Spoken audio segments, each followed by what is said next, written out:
ఒంగోలు కేశవస్వామిపేటలో వేంచేసి ఉన్న శ్రీ ప్రసన్న చెన్నకేశవస్వామి దేవస్థానమునకు ఒంగోలు పార్లమెంటు సభ్యులు శ్రీ మాగుంట శ్రీనివాసరెడ్డి గారు రథమును బహుకరించారు.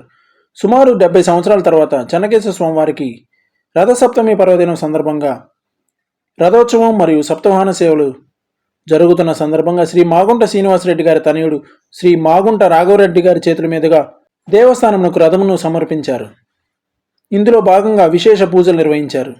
ఈ కార్యక్రమంలో భాగంగా ఈరోజు సాయంత్రం 5 గంటలకు గజవాహనం, 6 గంటలకు అశ్వవాహనం, 7 గంటల 30 నిమిషాలకు చంద్రప్రభ వాహనం సేవలు జరుగునని, ఇందుకు భక్తులు వేలాదిగా పాల్గొని స్వామివారి తీర్థ ప్రసాదాలు అందుకోవాల్సిందిగా చైర్మన్ శ్రీ ఈదుపల్లి గురునాథరావు గారు, కార్యనిర్వహణాధికారి శ్రీమతి డి రజనీకుమారి, ధర్మకర్తల మండలి సభ్యులు శ్రీ కుర్రా ప్రసాద్ బాబు, శ్రీ పుచ్చకాయల గోవర్ధన్ రెడ్డి, శ్రీ ఈమని మదన్ మోహన్, శ్రీ కరేటి కిరణ్ బాబు, శ్రీమతి దార్ల వెంకటరమణమ్మ, శ్రీమతి జగన్నాథం దివ్య, శ్రీమతి జూటూరి గీతాకుమారి, శ్రీమతి నెమ్మాని హరిప్రియాదేవి, శ్రీ పివి రామకృష్ణమాచార్యులు తదితరులు ఈ కార్యక్రమంలో పాల్గొన్నారు.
శ్రీ ఆదిత్యాయ నమః.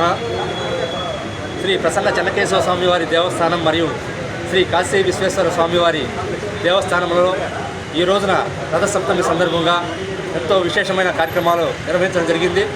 శ్రీ ప్రసన్న చెన్నకేశవ స్వామివారి దేవస్థానంలో శ్రీ ప్రసన్న చెన్నకేశవ స్వామివారు సప్తవాహనాలపై భక్తులకి దర్శనమిచ్చారు.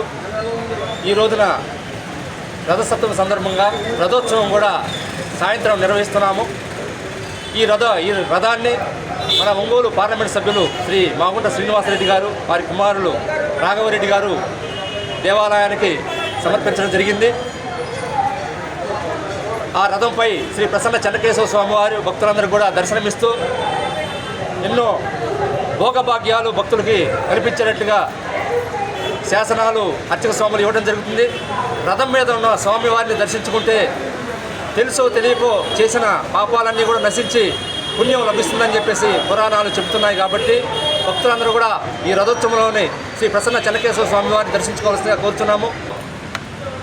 కొన్ని వందల సంవత్సరాల చరిత్ర కలిగిన ఒంగోలులోని ఈ దేవాలయానికి ఈరోజు ప్రత్యేకంగా రథసప్తమి నాడు గత 2 సంవత్సరాలుగా నిర్మాణంలో ఉన్నటువంటి ఈ రథాన్ని, అంటే స్వామివారికి గతంలో 500 సంవత్సరాల క్రితం రథం ఉంది, కానీ దాన్ని ఎప్పుడూ కూడా ఇటీవల ఒక ఒక 100 సంవత్సరాల యువతల ఎప్పుడూ కూడా స్వామివారి రథోత్సవం చేయలేదు. అది శిథిలమైపోయినందున శ్రీ ఒంగోలు పార్లమెంటు సభ్యులు శ్రీ మాగుంట శ్రీనివాసరెడ్డి గారు, వారి కుమారులు రాఘవరెడ్డి గారు సహకారంతో ఈ స్వామివారికి రథోత్సవం నాడు ఈ రథాన్ని నూతనంగా తయారు చేయించి ఈరోజు స్వామివారికి కైంకర్యం చేసినందుకు వారికి, వారి కుటుంబానికి కూడా, అందరికీ కూడా, భక్తులందరూ కూడా ఒక్కసారి కృతజ్ఞతలు తెలియజేసుకోవాల్సిందిగా కోరుకుంటూ, అలాగే